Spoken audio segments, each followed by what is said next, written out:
Hey everyone, welcome back to another video. Now, the Inferno Squad build is over, it's done. If you haven't seen the final result of that, please go and check that out. It turned out great. As for what to do now, I'm kind of between costume builds, so I thought I'd kick off a series of videos talking about Star Wars blasters. Probably for about a month or so. Let's call it Blaster Month. But I thought I'd start by showing you something that you may see in my videos. I use it in quite a few of my Harsk videos, and that is my E-11, which usually sits on the shelf about here. This is an E-11 blaster, most commonly seen with the Stormtroopers. It is based off a real Sterling submachine gun. In my humble opinion, it's a damn good prop, so I thought I'd show it to you. So let's go.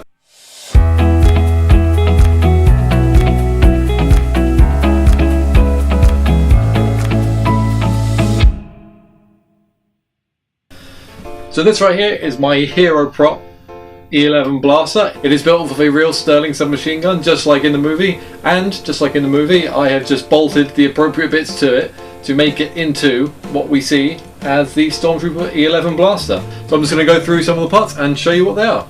So, like I said, the core of this gun is a British Sterling Mark IV L2A3 submachine gun. It was produced in the 50s for military use, and the armourers for Star Wars procured some of these to make into the Stormtrooper blasters. This one is deactivated on this side. The bolt is cut on a firing pin or anything like that, all to EU regulation. The lever and spring still work. You can draw back on it in a cocking motion, but the actual gun won't cock and it won't click to fire around. I do apologise to anyone who knows more about guns than I do. I do not know a lot about guns. I only know a little bit about guns and a little bit about how they work, but this one is safe and it's deactivated. Not really con-safe because it's very heavy and could easily be mistaken for a firearm. This is more one just to have on display. So essentially it seems what the armourers did for this is go down to the store where they kept all their bits and pieces and just bolted things onto this rifle. I'm sure it was carefully thought out, but it just seems to be a random array of objects that gives this very pleasing overall shape. Now, starting at the front, we have the T-tracks. These are the same T-tracks that are used on the original trilogy lightsabers as grips. With these, they are just cut a notch and heated up. They can then be threaded through the holes in the barrel here. Now, a key thing about these guns was they were rented for the film. So when they made the film, they couldn't actually alter the base guns in any way, because once production had finished, they had to send them back to the armourers. So everything that they did to these guns is reversible. I'm sure the T-tracks would have just been ripped off, but everything else is just held on with basically one bolt through the back here. So working back, here we have some cylinder pieces. Now these are from a vintage radio. I think it's a 1940 radio. These are replicas. This isn't from an original. This is an excellent replica. I will leave a link in the description below to where I got these.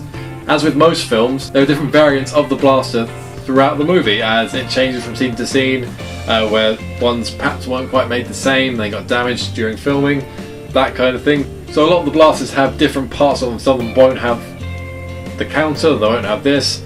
They'll have different shapes where the prop department cut them out slightly differently. So some very dedicated guys have gone through all this and documented it all down, and it's very well put together on a site called partsofstarwars.com. I highly recommend going to check it out. If you want to build any of the Star Wars props that are based on vintage pieces, that's the place to go to find out information for sure.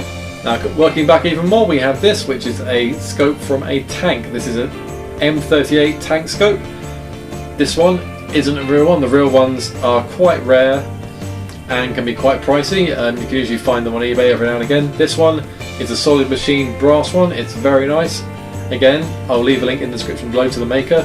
It's not a functioning scope, but it's about as close as you can get without having a real one. This one I painted up in black and then weathered by chipping away paint back to the brass. It gives it a very nice aged look.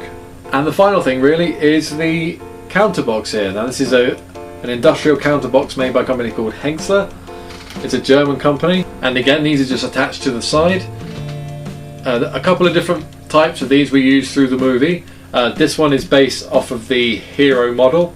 Like I said, there are different variants on the blaster. This one I didn't do after anyone in particular, but it's kind of based on the Hero model that has everything on it. On the Hero model they have these counters which have a little eagle in the brass section here. Now these counters are much rarer and command a higher price. This is a real one, Again, you can find them on eBay and other sites like that, but you have to keep an eye out for the rare ones. The other ones are quite common, the ones without the eagle, but for the hero prop they definitely have this eagle on them, and I'm glad I picked this one up. So the only other thing on this that isn't the original gun is the rail here. Now these are just bent pieces of metal. Mine's aluminium, it could be steel. They're just bent and shaped, and then the scope and the box are just bolted to it and slots in the front, and that's it. That's how they did the original Stormtrooper blaster. It's very easy, probably made only a couple of hero ones for the film. Later on they did use casts off of this one, which was then modified. And also because the originals could get damaged easily, you know, they are real guns, they're heavy, they could injure actors, so they would cast stunt ones from them. If you actually watch the movie, especially the first movie, it's noticeable how the Stormtroopers hold these rifles. What they'll do is they'll all be holding them left-handed, like this, because of the magazine here. They'll hold them like this, and they will fire from the hip, because this, it's really heavy. I haven't weighed it. Maybe I should. Might weigh it and show you. When you see the Stormtroopers firing, especially in A New Hope, they fire down here like this. Just because holding it all day and filming would have been an absolute nightmare. The only other thing I forgot to point out was the magazine. Now the original gun of course would have had a magazine, but the magazine was a lot longer. It comes out to here to hold a lot more bullets in there. This one I cut down to be more an accurate size.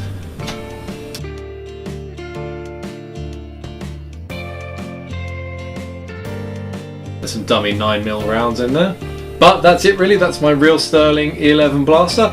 I hope you enjoyed this little overview, and this is the start of my blaster month here on Buckethead Props, and we've got some cool stuff coming up, and you'll see why I did this video next week when I upload the build for next week. It's very exciting. I hope you join me there. Please remember to like and subscribe, and I will see you in the next one. Take care. Bye bye.